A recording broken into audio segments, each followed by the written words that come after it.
In American history, we celebrate the men who built empires, but we rarely talk about the places they hid inside. High above Atlanta, the man who created Coca-Cola built a mansion so isolated that when it burned, no one rushed to save it. Tonight, we uncover the dark story of Asa Candler's forgotten estate and why some legacies are meant to disappear. Before we begin, tell me in the comments where you're watching from, and if you enjoy true historical mysteries that history doesn't like to explain, subscribe. In the late 19th century, America was drunk on progress. Railroads split the countryside like scars of ambition.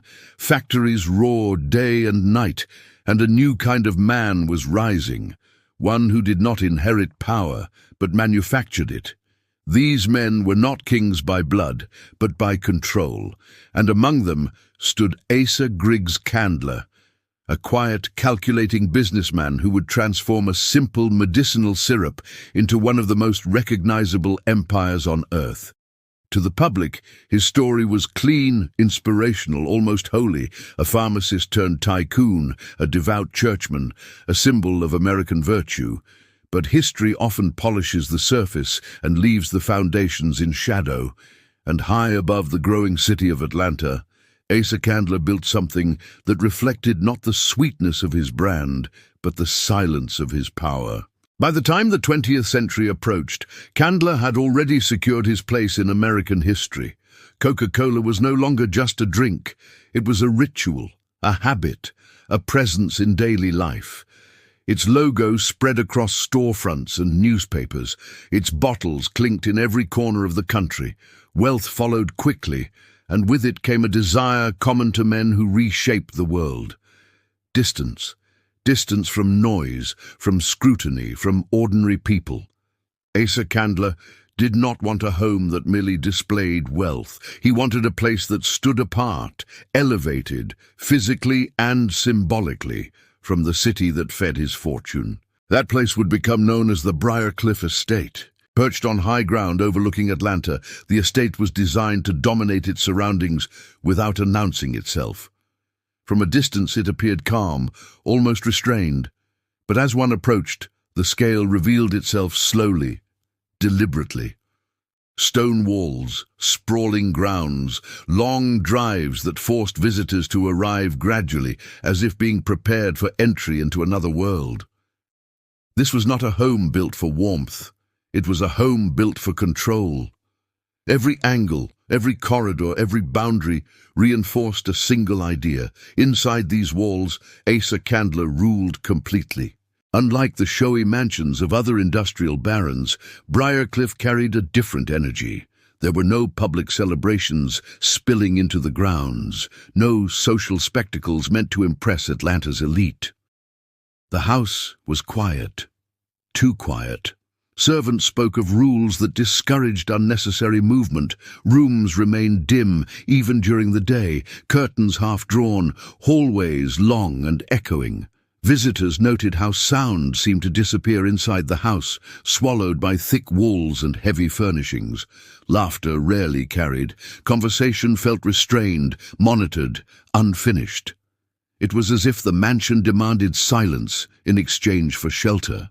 Asa Candler himself was a man of discipline and restraint, deeply religious, publicly moral, and privately exacting. He believed in order, not just in business, but in life. His family lived within a structure that mirrored his corporate philosophy: efficiency, hierarchy, obedience. Affection existed, but it was formal. Emotion was present, but controlled. In Briarcliff, wealth did not translate into ease, it translated into distance. Those who knew the family would later say that the mansion felt less like a home and more like a headquarters, an extension of Candler's empire rather than a retreat from it. The timing of the estate's rise mattered. Atlanta itself was changing rapidly, growing louder, more diverse, more unpredictable. Briarcliff stood above it all, watching rather than participating. Locals began to refer to it quietly, Almost unconsciously, as the house above the trees, it was visible but unreachable, known but not understood. Children dared each other to look up toward it. Adults avoided speaking about it directly. The mansion didn't generate rumors of parties or scandals. What made it unsettling was the absence of stories. Nothing came out of it, and in a city that talked about everything, that silence felt wrong. Inside, life moved according to routines few outsiders ever witnessed. Meals were formal, structured, often quiet. Staff changed frequently, many leaving without explanation, unwilling to speak about their time inside once they were gone. There were no recorded crimes, no documented atrocities, nothing that could be neatly labeled as dark. And yet, something about Briarcliff never settled into history comfortably. It existed in the background, like a presence that didn't want to be examined too closely. As the years passed and Asa Candler aged, the mansion did not soften. It did not become warmer with time. If anything, it grew heavier. The world outside modernized. Cars replaced carriages. Cities grew upward instead of outward. But Briarcliff remained frozen in its original purpose. It was a monument to one man's authority, not a living, evolving home. And monuments built to individuals often struggle to survive the moment that individual disappears. What no one could have known at the time was that Briarcliff's story would not end peacefully, that the house, like the empire it symbolized, would fracture once the central figure was gone. Fires, abandonment, and erasure lay ahead. But in this first phase, during Asa Candler's reign, the darkness was subtle, not loud, not dramatic, just a persistent, unsettling stillness hanging over a mansion that had everything except warmth. If the outside world saw Briarcliff as a symbol of success, the inside told a very different story. Wealth did not bring ease within those walls. It brought structure, control, and a kind of emotional quiet that settled over the estate like dust that was never fully cleaned away.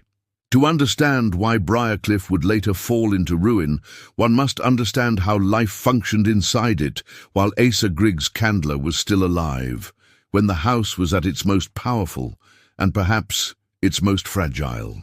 Briarcliff did not operate like a family home. It operated like a system. Each day followed routines that rarely changed, regardless of season or circumstance. Servants rose early, often before sunrise, not because the household demanded speed, but because it demanded preparedness. Everything had to be in place before the family appeared. Breakfasts were formal and subdued. Meals were taken at fixed times, conversations brief and purposeful. Even children were expected to behave as miniature adults, quiet and composed, aware that excess emotion, joy or anger, was something to be managed, not expressed. Visitors who were invited inside often remarked on how the mansion felt larger than it needed to be. Rooms stretched out with high ceilings and long distances between furnishings, creating physical space that mirrored emotional distance. You could sit across from someone at a table and still feel removed from them. Sound did not travel easily. Footsteps softened into nothing. Voices lowered instinctively, as if the house itself disapproved of noise.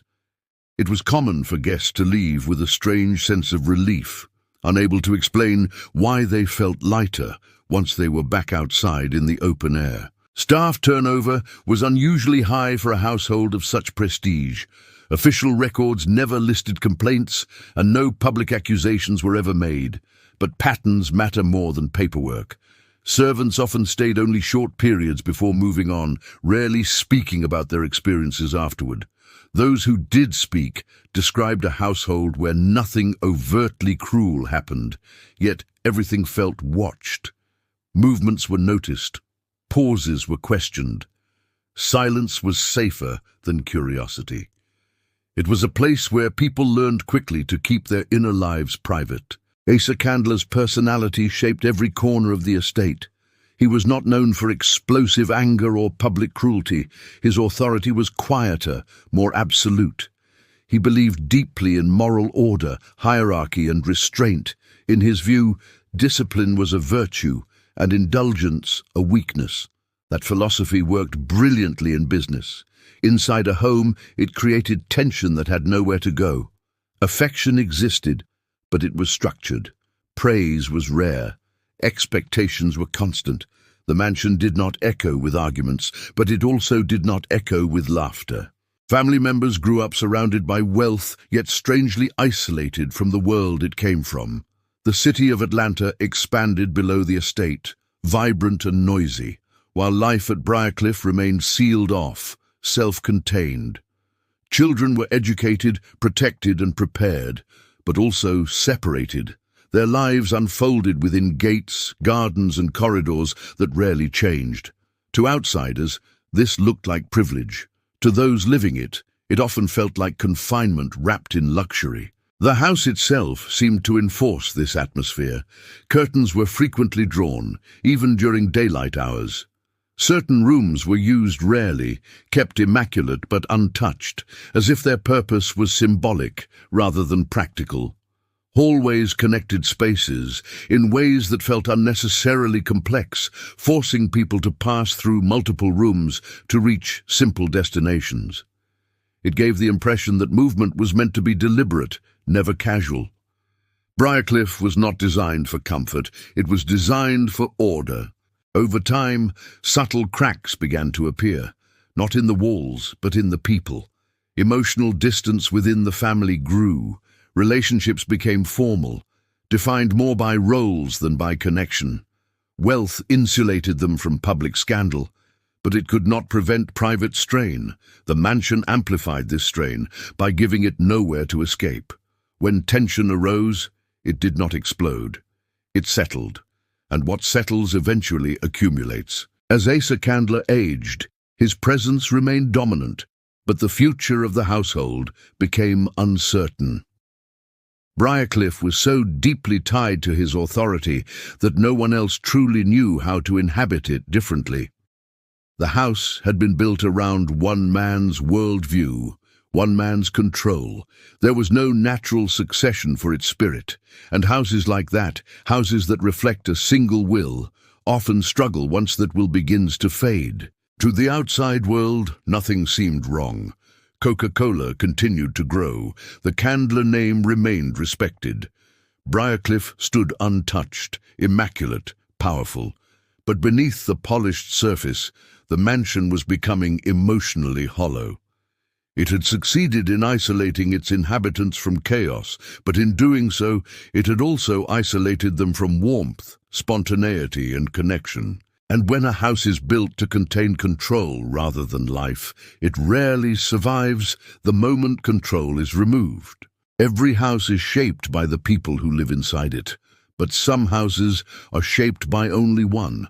Briarcliff was never a shared space in the true sense of the word. It was an extension of Asa Griggs Candler himself, built to reflect his discipline, his hierarchy, and his belief that order could hold everything together. And that is why the most important moment in Briarcliff's story was not a fire, not an abandonment, not even a scandal. It was the slow, quiet weakening of the man who had held the entire structure, both physical and emotional, in place. As Asa Candler aged, his authority did not disappear, but it began to thin. Decisions were delegated. Presence became occasional rather than constant. And in a household where everything had been organized around a single will, even small absences created confusion. The routines remained, but they felt empty. Meals were still formal, schedules still rigid, yet something fundamental had shifted. The rules were being followed out of habit, not conviction, and habits without purpose begin to decay.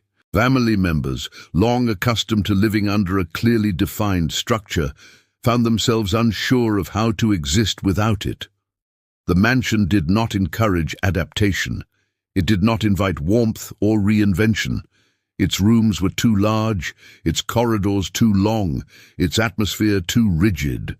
Without Asa Candler's presence filling the space, the house felt oversized, almost hollow. People began to withdraw further inward, not out of obedience, but out of uncertainty. Conversations shortened, visits became less frequent. Briarcliff was still occupied, but it was no longer alive. Wealth continued to shield the family from public scrutiny. To the outside world, nothing had changed. The Coca-Cola empire remained strong. The Candler name still carried authority. But inside the estate, emotional distance deepened. Without a central figure to anchor relationships, unresolved tensions surfaced quietly. Old grievances, once suppressed by discipline, lingered in silence. No one confronted them. No one addressed them. The house simply absorbed them, room by room. Staff sensed the shift immediately. Where once there had been strict oversight, now there was ambiguity. Expectations remained high, but guidance faded. Turnover increased. People left not because conditions were suddenly worse, but because the purpose was gone. Briarcliff no longer felt like a place serving something larger. It felt like a relic being maintained out of obligation rather than necessity. The mansion itself began to show signs of neglect. Not obvious decay, but subtle withdrawal. Certain rooms stopped being used entirely. Curtains stayed closed longer. Lights went unlit in wings that once symbolized prestige. Maintenance became reactive instead of meticulous. The estate was still grand, still impressive, but it felt paused, as if waiting for someone who was never going to return. This was the moment when Briarcliff crossed an invisible line. It stopped being a home and became a burden. A reminder of a way of life that no longer functioned, but could not be easily abandoned. For families built on legacy, letting go is often harder than decay. The house remained standing, not because it was loved, but because it was too significant to dismantle and too heavy to reimagine. When Asa Candler finally passed away, the transition was not marked by chaos. There was no dramatic collapse, no public reckoning. There was simply an absence. And in that absence, the mansion's flaws became impossible to ignore. Briarcliff had been designed to preserve control, not continuity. It could not adapt because it had never been meant to. What followed was not immediate ruin, but slow erosion. Ownership shifted, purpose blurred. The estate began to drift through time, disconnected from the world that had once justified its existence. People stopped speaking about it altogether, not out of fear, but out of indifference. And indifference, more than scandal, is what erases powerful places from history. By the time Briarcliff's true decline began, its fate was already sealed. The house had outlived the man it was built for, and without him, it had nothing left to say. After Asa Griggs Candler was gone, Briarcliff entered a phase that history rarely documents in detail, the long in-between. Not the moment of greatness, and not yet the moment of destruction, but the quiet years when a place slowly loses its reason to exist. These years are often overlooked because nothing dramatic happens all at once, but this was when Briarcliff truly began to die. Without its original purpose, the estate became difficult to justify. The house was too large, too expensive, too rigid for modern life. New owners came and went, each with ideas that never fully materialized. Plans were discussed, proposed, abandoned. Briarcliff was repurposed on paper more often than in reality. It became a place people inherited, managed or leased, but no longer lived in with intention. And houses like that sense it. They begin to withdraw. Maintenance declined subtly at first. Roof repairs were delayed. Certain wings were closed off entirely. Rooms that once symbolized power became storage spaces, then empty shells. The gardens lost their careful symmetry. Paths grew uneven. Nature, patient and indifferent, began reclaiming what authority once held back. Locals noticed the change. The mansion still stood, but it no longer watched the city. It turned inward, sealed, silent. Then came the fires, not one dramatic blaze that erased everything overnight, but a series of destructive events spread across time. Sections of the estate burned under circumstances that were never fully explained to the public. Some called it neglect. Others whispered about accidents. A few suggested something darker, though no proof ever followed. What mattered wasn't the cause, it was the response, or rather the lack of one. For a family and legacy powerful enough to shape American culture, the absence of a full restoration was striking. No grand rebuilding, no determined effort to preserve the estate as a monument. Instead, Briarcliff was allowed to remain damaged, half standing, half forgotten. Each fire stripped away not just physical structure, but historical relevance. The mansion became easier to ignore once it no longer looked impressive. Abandonment followed naturally.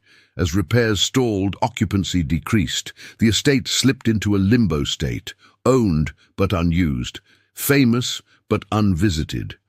Over time, Briarcliff transformed from a symbol of elite isolation into something more unsettling. A ruin in plain sight. Teenagers trespassed, urban explorers whispered stories, locals avoided it at night. Not because of confirmed danger, but because the place felt wrong, out of time, out of purpose. What's important to understand is that Briarcliff wasn't destroyed by scandal.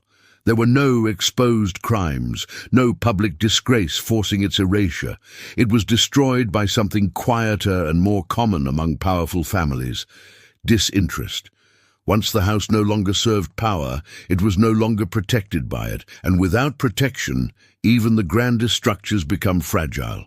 Eventually, demolition erased what fire had not. Large sections were torn down, absorbed into new developments, stripped of identity.